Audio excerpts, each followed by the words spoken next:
Hello, everybody. Thank you for joining us on today's webinar. My name is Camille Dupuis, and I'll be moderating the webinar. The topic today is Red Team Operations, Attack, and Think Like a Criminal. So we're about to have a really interesting session here today. We've got our guest speaker, Jeremy Martin. We'll meet him in just a minute. But first, I'd like to go over just a couple of things. So as attendees, you are on listen-only mode. However, we invite you to please ask us questions at any time. We're going to save a few moments at the end and perhaps pepper those questions in throughout the presentation for Jeremy as well. But we'll save some time to have our expert go through those burning questions you're thinking about when talking about red team operations. So next, I just want to briefly touch on CPEs.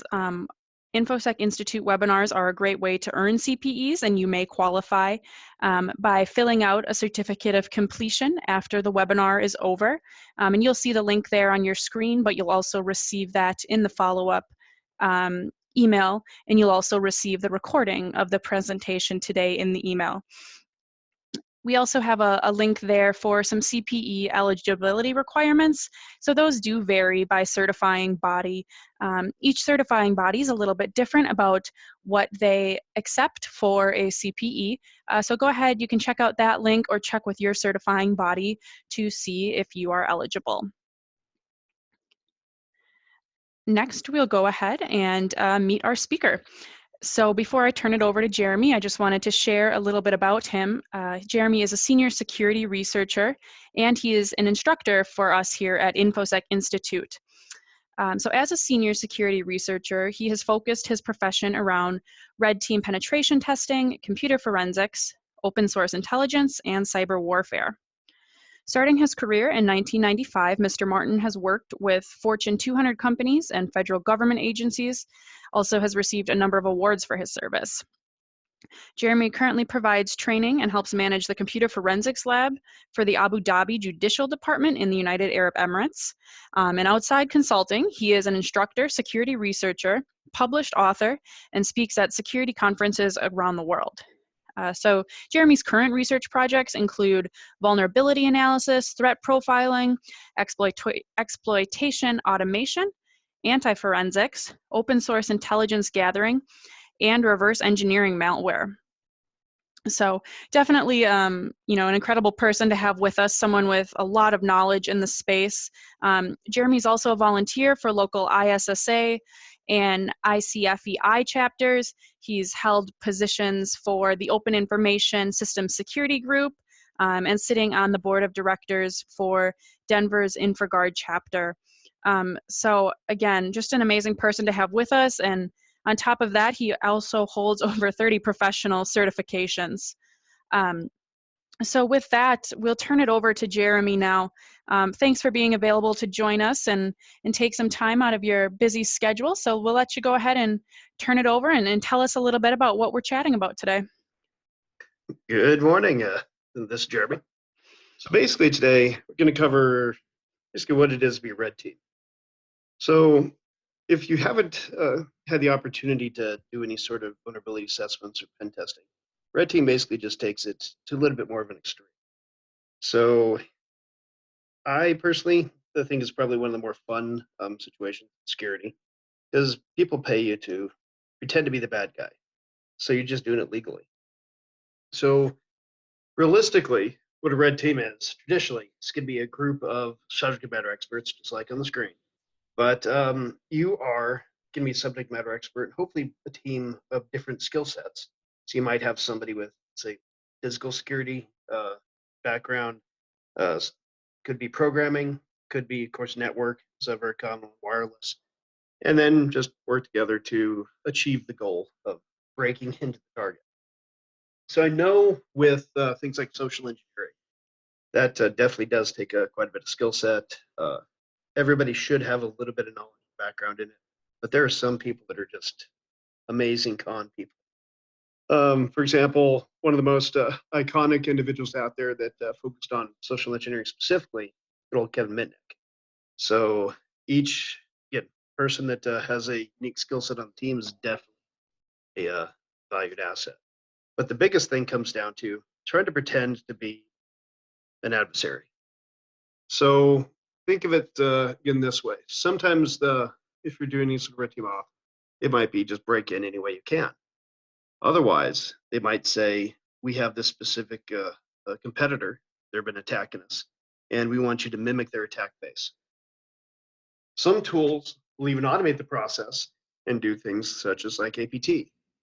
There's a pretty decent commercial tool out there that started off from was Metasploit and then made an interface to that called Armitage, good old Cobalt Strike. So that automates the process of mimicking the activity. But when it comes down to it, the biggest thing comes to where you're trying to basically break in. So with that said, you need to see vulnerabilities like the bad guys might see them. So unfortunately, a lot of people, they only see how things are built. So how they've been architected. So it was built for a very specific reason. That's all it's supposed to do. But unfortunately, a lot of things work differently than the way it was originally designed. For example, last year, there was an issue to where some security researchers found out there was a vulnerability in a sequencer. And so what they ended up doing was they wrote malware for the sequencer and then encoded it in DNA and had the sequencer read it. And that, in effect, made a backdoor in that system, which then called home. So you're trying to think about not just how some of the common bad guys would do it, but how anybody could potentially bypass something that was originally built in. And basically, you're also testing the defenses. In that scenario that I just mentioned, there's very limited reason why certain type of environments may need to get access to the internet. So for example, the DNA sequencer probably didn't need internet access. But if it ran exploit code and called home, got internet access, that itself is also testing what could or could not be. Same thing with ICS and SCADA systems. Not sure if anybody of you have seen a place like Shodan before, but when it comes down to it, there's a lot of potential systems out there that definitely, again, should not be connected online. So places like Shodan, you can use for information gathering. So some people will call this open source intelligence gathering, OSINT, Recon. But basically, what you're trying to do is trying to find out what's public. And you're not even testing the target, not touching them at all. So at this point, you're trying to get all the information related to, could be the amount of employees they have, to even what technology they have. And go into, again, some of the sites like Shodan, there's tools like Ego. There's all kinds of good information gathering items out there to, again, help automate the process. But you're just trying to find, again, what they're using and how that could potentially be used against them. So again, these things may not even be internet accessible. For example, job posting boards. So I know a lot of HR departments has gone through and pushed even further to where they will ask, we need this very specific skill set. So it could be, let's say, SE Linux. And at that point, you know that they're using Linux boxes. And they also have security enhanced Linux. So there's a good possibility that some of the systems may not be configured properly. So absolutely, there's Recon or OSINT that can do most of your job for you, especially things like social networking sites. I know so many people have a social network profile. Most of us do. Some of them you have more than one, especially if you're on the security side. That's not necessarily uncommon. Facebook, however, is kind of cracking down, but it's a common issue. But people disgruntled talking about their work, or they're proud of their work and they're talking about it. And you can get a sidebar conversation with them, and sometimes they do leak out a little bit more than they should. So with that said, now that you have some of the base information, again, you can start poking around. So that means potentially doing things like port scanning if you want to. I know we were talking about Shodan before, but what's interesting about that whole scenario is that they're based off of Nmap scans anyway. And they go a few steps further. So if you haven't gone there, it's definitely a good resource. So with that said, looking for things beyond normal cyber weaknesses like open ports. I know we kind of mentioned disgruntled employees, but it's things that you're looking for that are not necessarily obvious, especially to the client. I've had some scenarios to where, again, stuff like contacting some of the sales staff, seeing if they're selling specific content or pretending to be Target, and then contacting the vendor and saying, I want more seat license for a specific product. And the salesperson might say, yeah, it's going to be this amount. You already have this amount of licenses. So at that point, you now know what the technology is. If they come back and say, hey, we don't see that you have this technology, then of course that also tells you something that they probably don't. Or if they do, it's not part of their main organization. So things like that, or if you can even get on site. I had a colleague that's a little bit more eager than I am and active when it comes to the physical assessments. What he'll do is a recon and try to find out when they have new hire orientation. So once he finds that, and a lot of times that might be Fridays, it could be Wednesdays, whenever. He will then research who the hiring managers are, what groups are hiring, and he usually tries to go for an IT position, system admin, not necessarily a high-level security, but somebody low in the ranks, but would still have good access. And he'll try to get on site, and knowing that he doesn't have any authority to be there, go to the security desk and say, I'm here for new hire orientation. I was told to be here. Where's trading? Security officer guard usually calls up HR or walks them to the area. Once HR gets involved, of course, he's not on the list, but he's convincing, and he has a fake offer letter. And they usually gets put into trading, and at the end of the week comes out with credentials. And at that point, again, you're looking at the guards themselves. Just let him through. HR, just let him through. He's able to just walk into the door. And especially when you're talking about open doors, I know a lot of organizations, or most people in general, are non-confrontational, which is good to an extent. It's human nature. But some of the potential challenges we're going to come up with is see something, say something. So if somebody is in an area that they shouldn't be, either contact security, things in that area, but they usually don't. So those are things you want to look for, would be actual open doors, or see if anybody will open them for you. I have a very good a percentage of if I'm carrying something or somebody goes to open the door, I hold it open, but instead of going in, I let a few people in and then follow them. And again, they usually don't ask. So definitely look not just for the cyber, but anything related to potential weakness. And again, it's usually the human factor is the biggest weakness. And then, of course, physical can always be a big issue too. Now, Jeremy, just, bringing up the point you just talked about researching, when they have orientation and stuff, I suppose it's pretty easy to find that information. Maybe on LinkedIn, someone posted, oh, hey, I've got a new position. I'm so excited to start working with this company, and my orientation is Tuesday. Can't wait to start. So I think people, need to be aware that even on professional sharing sites, you can really get a lot of information about someone. Oh, absolutely. And that's where it comes down to is try to identify those sources. LinkedIn is a good one. Monster, people that have jobs there. I've even been in a group that we had fake job interviews for a fake competing organization or startup, and then started asking questions like that to the people we take out to dinner. So yeah, absolutely. Sometimes it's a little bit more hands-on, but usually it's just right there.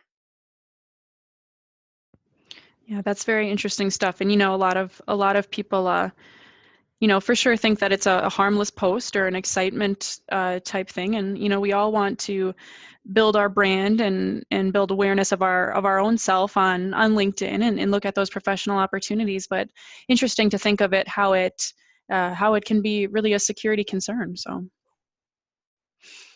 Oh, absolutely. And trying to be from the good standpoint is that's usually not going to happen to most people, but absolutely, industrial espionage is huge. It has been for thousands of years. It's going to be for a long time since. So, with that said, once you've identified potential weaknesses, there's a bunch of things you can do. I know here we have a list. You can send exploits to the server, so that'd be the cyber. In that instance, you're hoping that there's a port open with some vulnerable software. And then if you can take it over, great. Phishing. I know a new term that they're starting to push over the last few years is kind of a Moby Dick reference, but good old whaling. And so instead of going for the average fish or the average item, you're going for the big guys, the Moby Dick of the organization, CEO, the CFO. And what's interesting about that is, unfortunately, it's kind of a catch-22. The people that have authorization of the business, those that sign the paycheck, are usually the ones that sometimes are the biggest risks. They're usually the biggest targets, but a lot of times they have more rights than they need. I've known CFOs that have had admin rights across the domain, and there's no real reason a CFO that deals with finances needs domain access or domain admin access to the rest of the system. But yeah, absolutely. I know here, weak services. Weak services could be usernames and passwords. Could be looking for DOS. And then if you can get a DOS, going back to the whole thing about being an actual bad guy, you can then pretend to be their IT service staff.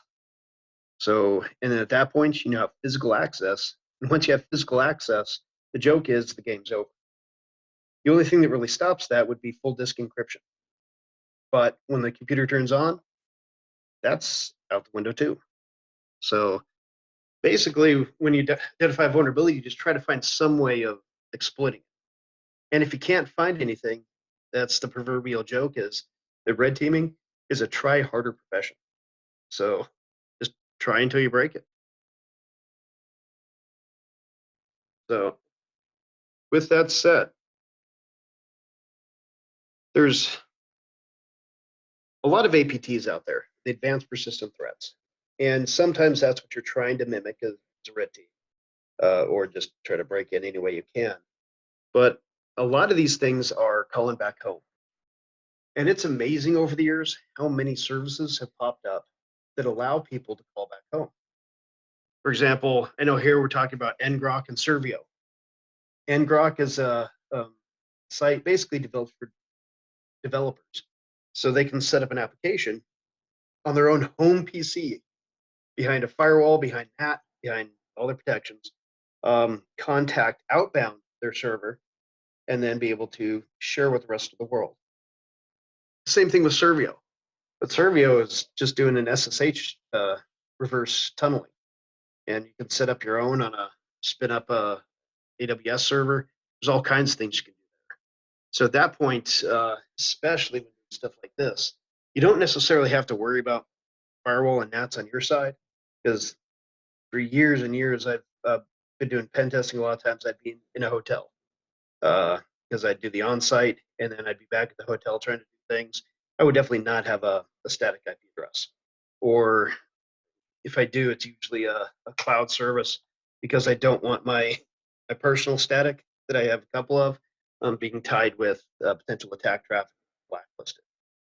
So yeah, definitely third-party services all over. I know a lot of people have been using Tor over the years. Tor's definitely been around. It's used. That is harder to call back home on, but it does add for a little bit of layer of anonymity. But yeah, outside that, once the connection's been made, I know another running joke is gather first, analyze later, which basically means grab as much stuff as you can. Don't look at the content that you're getting necessarily, and be very specific, unless you have all kinds of time. Most bad guys do. For example, I was brought into an incident response case where a money exchange organization came in and I was trying to figure out how they got in. So we got pulled into a risk assessment, basically a vent team, after we did the investigation. But it was one of those interesting scenarios to where the bad guys, we found out during the investigation, they were in there for over a year and a half. So they weren't pulling anything. But for a red team, you might have a week or two, maybe more if you're lucky. And you need to basically pull as much as you possibly can so you can start basically analyzing it, finding weaknesses later.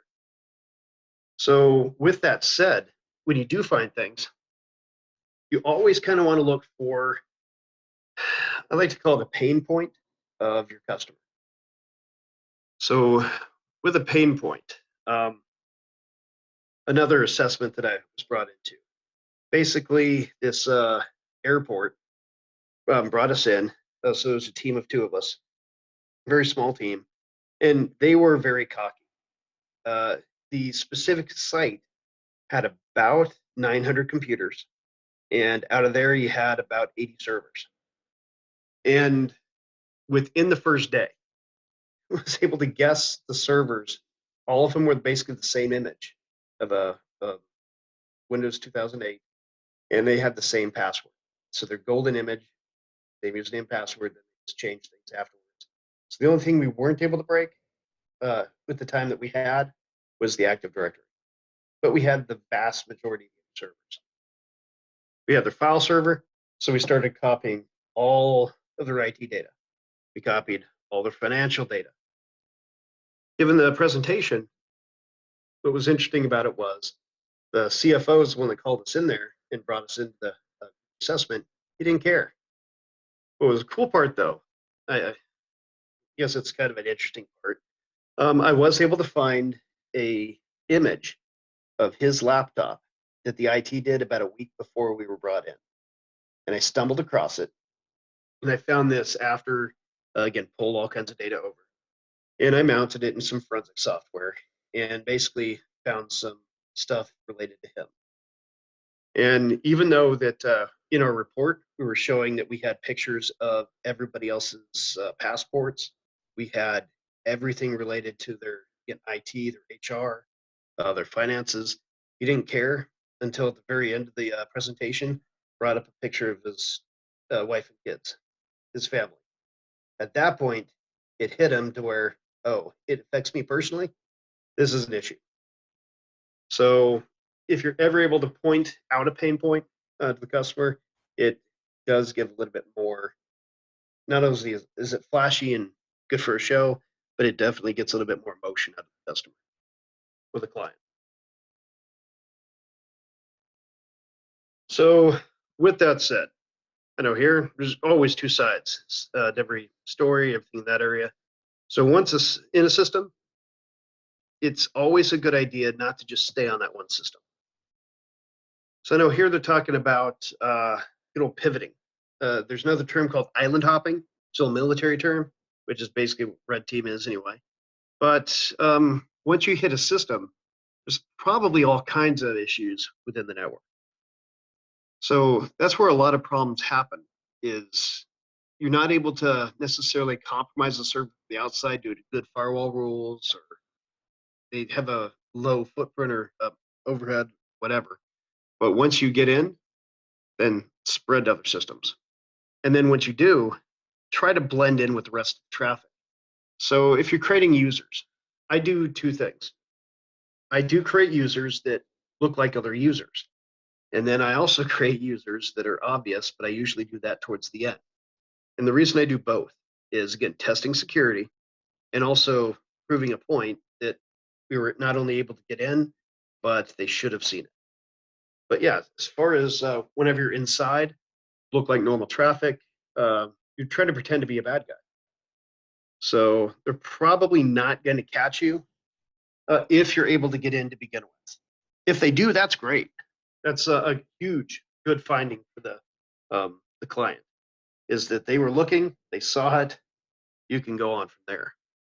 But if they don't see it, then again, that's kind of a negative finding. If they have a CERT team, which is supposed to be looking. If you're slow and go and blending in, there's a good probability they're not going to catch it, especially if you know the baselines to the technology that they're using. And that's how bad guys get away with things for so long. Yeah, absolutely. Blend in, go deeper, blend in more. And then it's not a bad idea to have some fun too, because you're hired in there to test their security. So once you go in, not only test it, but make it to where it's useful. Now, Jeremy, I have a question or a little bit of a thought here.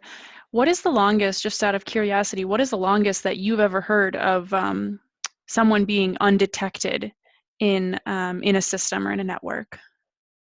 Probably 10 years at Nortel Wow. before they went out of business. Wow. So basically, they never found it. It was the third party that was going through their assets that found that they were making some call homes to Beijing. And then, of course, they asked the question, why is Nortel calling Beijing so often? And then they found them. That's So, incredible. 10 yeah, years. Wow. with full admin rights and everything. So they had all their trade secrets.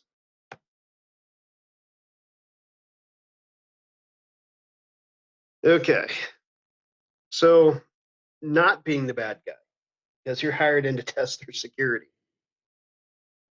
I hate to say it, documentation is the key.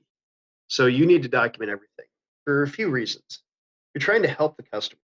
You're trying to identify weaknesses. And then when you identify them, help them fix them. You're not going to be able to identify everything. But here's the other problem, is that if you don't document it, something goes wrong, or for whatever reason, the client gets upset because a server went down in a different country, in a different subnet that you didn't even touch, you're going to be responsible for it. They're going to blame you, and you need to be able to prove or disprove that you could or could not have caused the problems. And if you did, justify why. So especially if those systems are outside of scope. So you need to keep an account of pretty much everything that you did, everything that you found, place that you went, everything that you touched.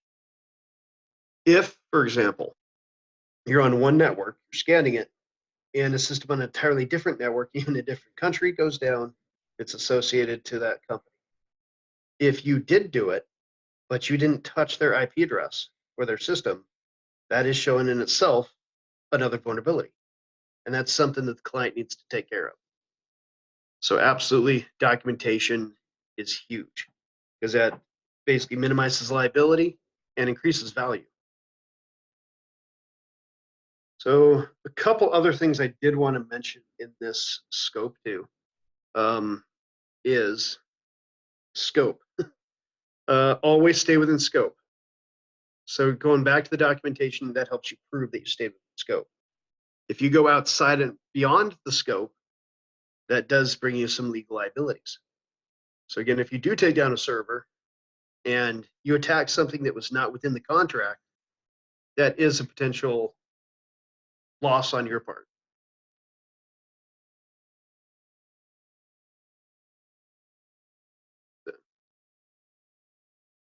There's one trick that I've actually learned. I don't know if anybody's seen these videos before, but there's a couple of them floating on YouTube called the Tiger Team.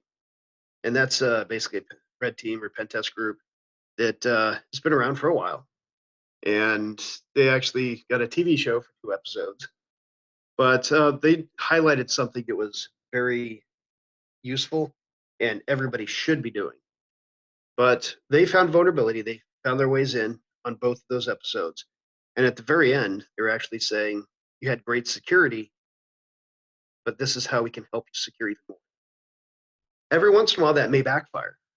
I have had scenarios to where I found all kinds of issues, and the upper level management was basically just checkbox compliance. We got the assessment done. We're moving on. We're not fixing a thing. But sometimes, again, if you say everything that you did, it was not a waste, but for a few more resources, you can make things a ton better. That definitely makes them a little bit happier. especially like I mentioned before, the CERT team, you might, they may have found you. And at that, absolutely, that's a great thing. So they may have blocked your IP address. For example, when I do an assessment, I never do it from the IP address that I'm currently in. I always go through a VPN or some other proxies. And the main reason is I want to see how long it's going to take for my IP address to get blocked and my stuff to stop working. And if it never gets blocked or stopped, that's great for me, but it's bad for them. If it does get stopped, then absolutely, some to document. They were great. They identified me within 5 minutes. They blocked me, switched IP addresses. Same thing happened. But again, when you do find things that are bad, it could be a simple fix. It could be misconfiguration problem, or it could be an inherent issue with technology that they have. For example, I was doing an assessment on a large organization down south, and they actually had some pretty good security. One of the weaknesses we found was that if somebody was going to HR, the security guards would just let them right up. Everybody else, they had to be escorted in a secured environment. So we basically said, we have an appointment with HR. You walk right in, and we start talking to we go to the IT staff because we're supposed to meet them. And of course, they were surprised we got in. But then they changed their mind because we were supposed to have some credentials and start a basic risk assessment. And they said, okay, we just want to see if you can do it. Here's a phone line. And they had a voice over IP system. Here's the network cable to the phone. Get into our network now. So we're talking. And luckily, my colleague was taking up most of the time. And so basically at that point, I was able to hook up my system. I ran a couple tools, one called Net Discover to find out what IP ranges and MAC addresses were in the area. I found a printer spoofed the MAC address and then was able to get right on their network. And that took maybe about two and a half minutes. And what I found out later on is that they had an ACK system, network access control system, but it wasn't fully functional because they had a lot of systems like printers or old printers, identity management system that they had to whitelist. So all the bad guy would have to do is identify one of those. And I got lucky. The first try, I got one that was being whitelisted. And that got right past them. So again, highlighted the good and then pointed out one of the weaknesses in their technology. And they were able to make their area a little bit more secure. Well, Jeremy, thanks so much for that, and that's some interesting stuff that, you know, people looking to get into this this red team side of things. We have a new offering that I wanted to talk about real quick before we get to the Q&A section.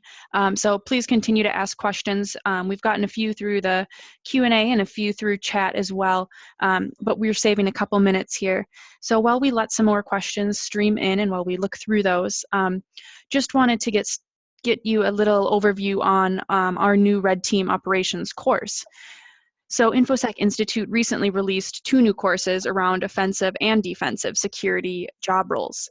First is the Red Team Operations, which, you know, Jeremy just shared a lot of interesting information about with us, and cyber threat hunting, which we will cover in next week's webinar. So a follow-up to this one, again, with Jeremy, our expert on the Red and Blue Team courses. But in the course, you'll learn how to perform a comprehensive red team operations pen test. You know, of course, what Jeremy covered today, all of the things that you need to do to test a network and think like the bad guy and be that bad guy. But the course will also prepare you to pass the Certified Red Team Operations Professional Exam so that you can prove your red team knowledge to your employer or job recruiters, and, you know, advance your career in that sense. So we also have a really cool promotion going on through the end of the year here. So I know, Jeremy, you have a few of these hacking toys, don't you? Yeah, I actually have been using the rubber ducky, which is those little thumb drives at the bottom for since 2012. Wi-Fi pineapples. You can do a lot of this stuff yourself, but it takes a lot of time and effort. So this automates a lot of the attacks. So yeah, absolutely. Sure. Very cool. Well, with the promotion, you can get up to $500 of ethical hacking toys. Some of the ones you see there are the Hack 5 Elite Field Kit, the Physical Engagement Bundle, the Wi-Fi Pineapple, which Jeremy just mentioned he used. But some interesting tools to monkey around with and get that hands-on experience as well. So wrapping up here, we've got a few minutes to ask Jeremy some questions. I think one of the first ones we'll go with is, what are the most common vulnerabilities that you find on mid-size or small companies, small businesses, versus the larger corporations? To be quite honest, the majority of the vulnerabilities I do find are usually misconfigurations, bad passwords, or unpatched systems. Outside that, if you can't find any of those, then the next best bet is social engineering. So human trust. Sure. And do you see more more issues with, I know sometimes in larger companies, it's easier with the social engineering because everyone doesn't know each other. In some of those big companies, is that a point that you see often? Yes, and the smaller the company, the harder it is to social engineer. I did have an issue where I was trying to make a calling campaign, and I picked the wrong person. I picked a person that CIO was actually dating, and they knew that I was not. Well, that's an interesting way to to figure it out. It's kind of funny. Another question here from Colin: have you started working along blue teams after a successful red team engagement? Yes, sometimes it's before and after. So I know when I get called in, sometimes it's right after an incident. So I have to do instant response, and then I work with them to try to do the investigation, then plug up some items, and then I will testing, and then go back to them and see if anything can be fixed. So absolutely. Sure. So both sides of that spectrum, the bad guy and the good guy, to fit our analogy here. Yep. Very cool. So let's see. Another question. What is a good company utilizing a VPN connection or a TOR if programs phone home and give your position away? Sorry, could you repeat that, please? Sure. So let's see. Maybe let me reword it a little bit here. What is a good company that utilizes a VPN, or how can a company do that if the home phone gives your position away? I believe the question is kind of asking. Okay. So I know when I've worked with a lot of law enforcement organizations over the years, helping them set up investigation systems, like open source intelligence gathering, things in that area. So what we usually do is we set up a router that has a VPN service. And a lot of VPN services, some of them don't log, some of them do. But especially depending on what country they're based out of, I know in the US, there's certain things. So if you're not breaking the law, shouldn't be an issue. So any one of the big ones usually works. I know I use Viper VPN, and they just stopped logging due to GDRP because there's a liability there. There's another organization I do use called BT Guard, and they focus primarily on people who do BitTorrent traffic, so they're not logging much anything. But they also don't minimize the traffic that you're going through. But if you do that with the router, you can also set up a virtual machine or a couple VMs on the inside, and then basically have it to where one VM goes and passes through another as a gateway. So even if your system does get compromised and calls back to a bad guy, it's not getting the right IP address. It's getting some other random internal LAN address, or if they do get the external, it's going to be going through at least a VPN service provider. Sure. Jeremy, another question that came through on the chat here. So this person would like to know the best way to get a red team job. Do they need to learn pen testing? Do they need to learn social engineering, or can you just kind of specialize right away into that red team space? That is a very good question. So you need to find an organization that has a red team. And then, to be quite honest, use them as your first target.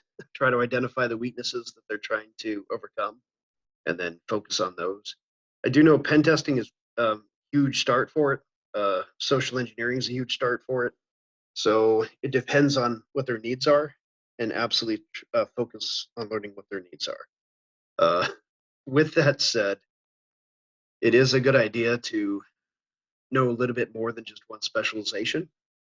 But yeah, find out what their weaknesses and try to exploit them. Sure. Looks like we've got time for just one or two more questions here. So another question is, many users feel that IT security is a nuisance. How do you deal with that mindset? That's a question that we deal with a lot here at InfoSec Institute, is helping people care about IT and security. But Jeremy, do you have any tips on that? So that's where, if you find a pain point, which could be management, and then so sometimes that's a top-down approach. If you can get management to care about it because it became personal to them or focused on something that was interesting to them, then they're more likely to support it. And then basically trickles down a lot of stereos. But sometimes it does come to be where you have to find personal information based off the users. I know a lot of companies may not care as much about their employee data as their customer data, because customer data can sue more than employees care to lose their job. But yeah, if you make it personal, then it usually has a little bit bigger of an emotional connection. Sure. Well, thank you, Jeremy, so much.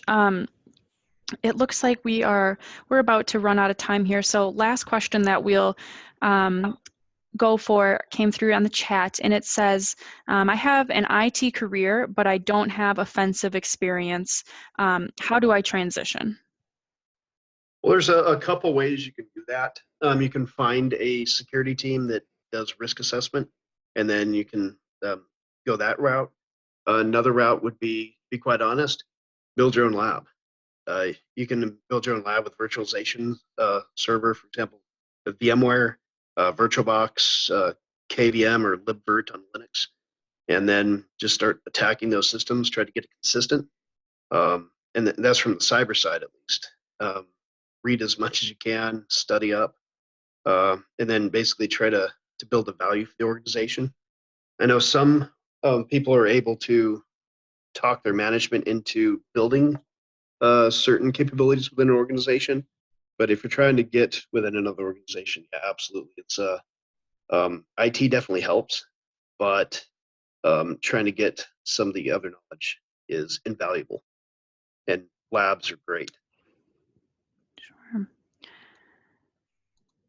Well, thanks again for joining us today, Jeremy.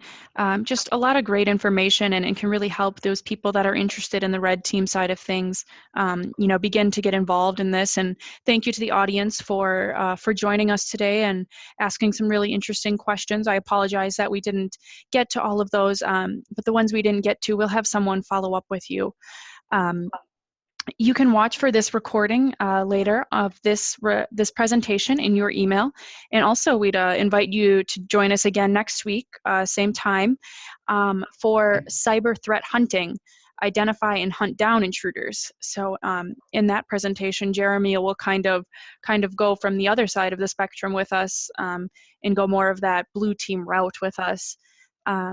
Again, you can watch for the recording later, but if you'd like more information right away, go ahead and head to the link here to learn about our Red Team course, or go ahead and give us a call and speak with a rep about the course and the current promotion with those hacking toys going on. If you have any further questions, please direct them to info@infosecinstitute.com, and we'll be sure to get back to you. Have a great rest of your day, and thanks again, Jeremy, for the great presentation today. Absolutely. Thank you. Have a good evening. You too.